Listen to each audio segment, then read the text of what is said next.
6 morti, tutti pazienti operati in cardiochirurgia in alcuni ospedali del Veneto.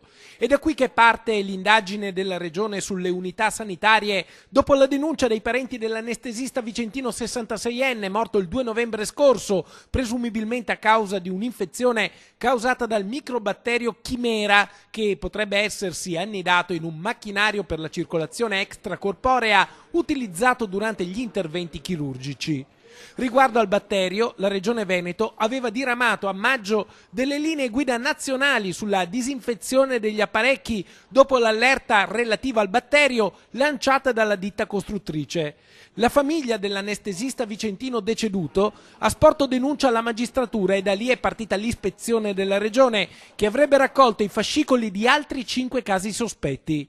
Le ispezioni sarebbero ancora in corso e la relazione dei tecnici sarà depositata entro alcuni giorni.